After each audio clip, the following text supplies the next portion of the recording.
So turn in your Beyond Integrity texts to 377. Hagenbuch is trying to talk about how the exchange of goods and services takes place in capitalist economies. And even though when you talk about marketing ethics, people initially are very skeptical and cynical. Okay, like when I mentioned to a colleague the other day that I was teaching a module in marketing ethics, his first response was, marketing and ethics, do those even go together? Is that even possible? Okay, in spite of the cynicism out there, I like the model that Hagenbuch offers us on page 377, which I think is fundamental to capitalist economies, and it's the reason why I see marketing as an honorable profession. Okay, marketing as reconciliation is the title of his model.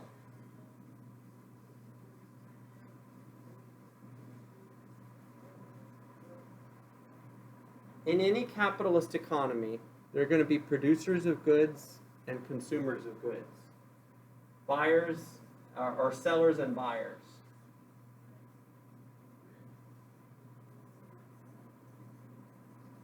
And when exchanges take place, although sometimes, of course, these exchanges do involve manipulation, and that's part of the reason why marketing has come in for a bad reputation because of manipulative psychological tactics. Still, ideally, when exchanges take place, they are mutually beneficial. Okay, and that's the bedrock of capitalist economies, is the notion that producers can provide consumers with products that enhance the consumers' lives, that improve their lives, and in return the consumers provide the producers with money, thus bringing about a mutually beneficial exchange, an exchange that is valuable to both parties. In order for the producer and the consumer to meet together, there needs to be communication, and that's what marketers do. Marketers are the communicative glue that connects producers and consumers, and that's why marketing, I think, fundamentally is an honorable profession, because it is fundamentally informative at its heart. Although it may involve manipulation if you go awry and you don't believe in the product, or the product is something you're not selling, people can fall into manipulative tactics. Still, at its heart, marketing is simply information sharing. Okay, and marketing is primarily a one-way street. It is a way for producers to impart information about the products to the consumers. But consumers at the same time have ways to communicate with producers.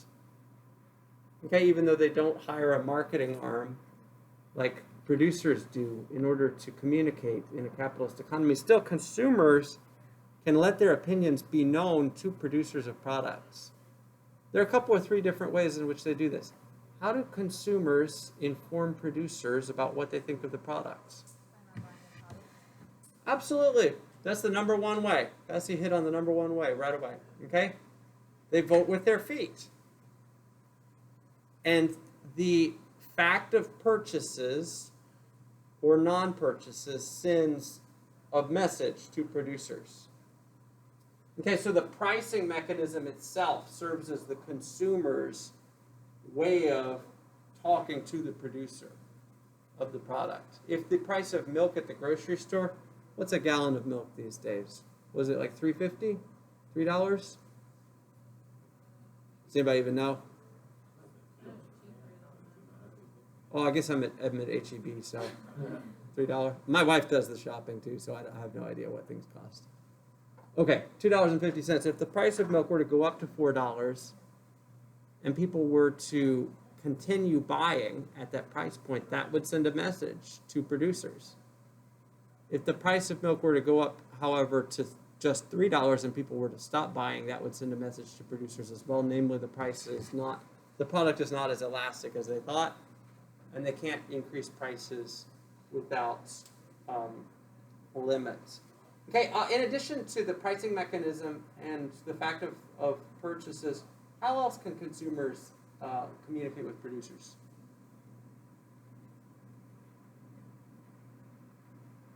Nick? Yeah, customer service directly, okay? Or product reviews, that's a third way. right? Independent product reviews on Amazon, which, by the way, I have increasingly stopped trusting because I think that producers are buying a lot of these product reviews. But back in the day, before producers started doing that, there were independent product reviews that occurred on Amazon and similar places. Hagenbuch writes that what's going on when this communication takes place between producers and consumers is something that he says, he calls it reconciliation. Okay, and this is why he thinks that it's an honorable thing for Christians to go into marketing, even in spite of all the reputation problems that marketing has. I'm reading on page 377 at the top of the first column. Reconciliation, therefore, is fundamentally about restoring, building, and maintaining strong relationships.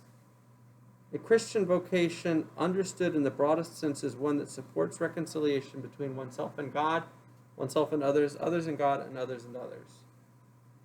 Okay, why does he use this reconciliation language? That seems a little odd when talking about marketing.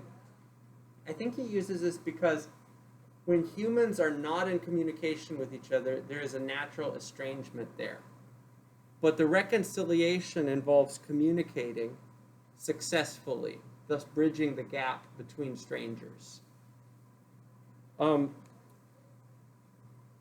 Later on page 377, Hagenbuch writes, marketing seeks to encourage exchange that benefits buyers and sellers equally. Unlike a zero-sum game in which one party must lose in order for the other to win, both parties improve their situations through the exchange. Okay, now, let me stop there for just a second.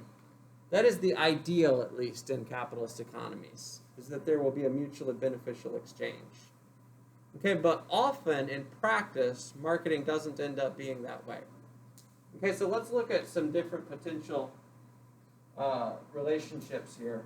Okay, so scenario 1 is mutually beneficial, or scenario A, we'll say B, C, and D. Okay, scenario B, +1, -1. Okay, I guess we could also insert zeros as neutral scenarios, but we'll just imagine it this way. Okay, -1, +1, and then -1, -1. Okay, this is the ideal for most capitalist exchanges. If they can reach this, then they are successful.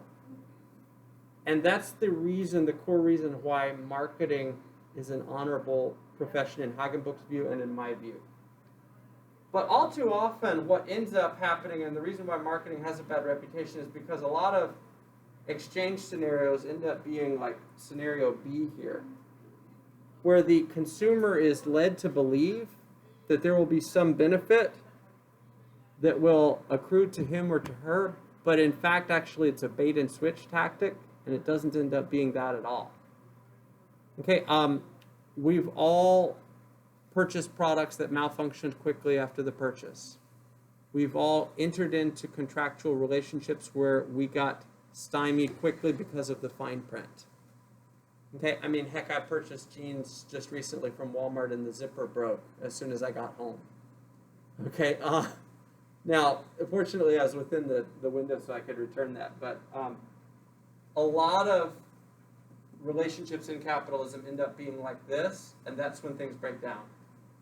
C occurs more rarely because most producers won't provide product unless they can benefit in some way. C might be an example of a lost leader or something like that, which is sometimes offered. Maybe a very few of the products that Amazon offers on Prime Day are like C. The great majority of Amazon's products on Prime Day are fake sales, but maybe a very few of them might be like C. And D happens very rarely as well in capitalist economies. Okay, for Hagenbuch at the bottom of 377, exchange is a fundamental human behavior that involves two or more parties, each receiving something of value by offering something of value in return.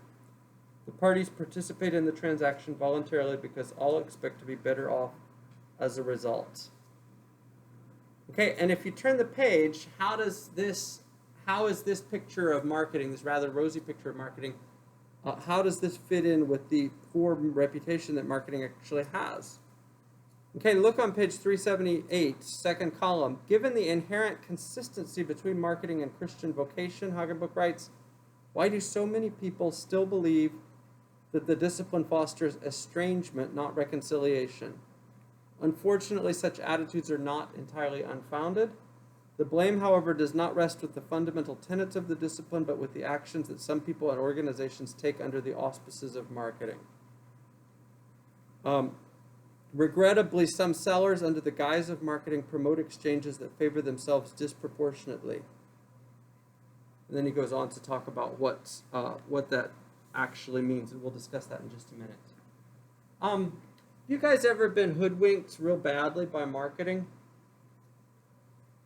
Have you ever been deceived real badly by some marketing spiel? Is anybody willing to share, even if it's embarrassing? Anybody willing to share?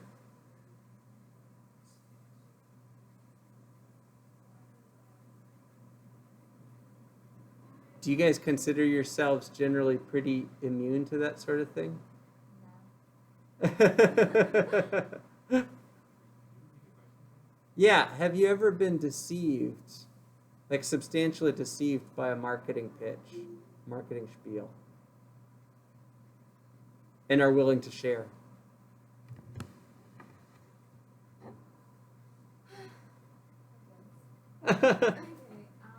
Bessie, tell us about your experience. I was young. Online shopping was like going on, and then I was scrolling down and I saw this advertisement. It was like, oh, buy one get one free, and I think it was like, I forgot what it was. I just really wanted it, and I told my dad about it because I didn't have money, and he had a credit card. He's like, okay, you could get it. So I just thought the other thing was like $13. Right. But then like a week went by after I bought it, and my dad was like, "Did you buy something for $200?" Oh no. I was like, "No." Oh no. We found out in the fine print, it was like, "Yeah, this is how much it actually cost." Oh no. He got it back. We canceled the order, and then like I just stopped believing everything. Right. Good, good. Yeah, I've definitely done stuff like that before. It's been a while because I've become better at protecting myself.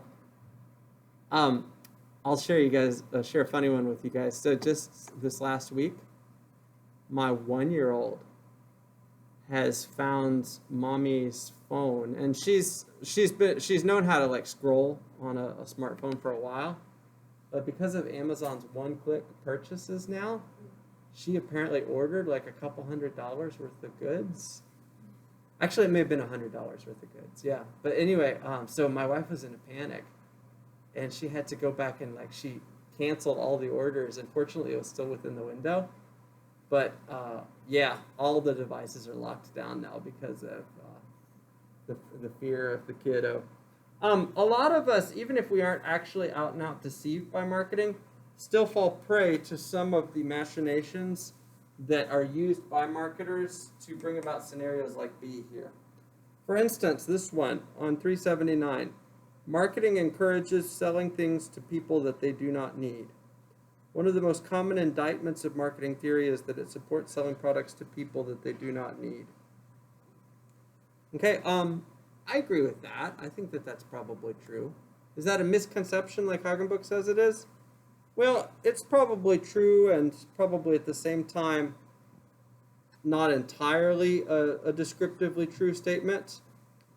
So I would say in response to that yes, it often does that, but at the same time, people should be allowed to make their own choices. And so it's not as though we need to play per parent as marketers to try to keep people from making bad decisions.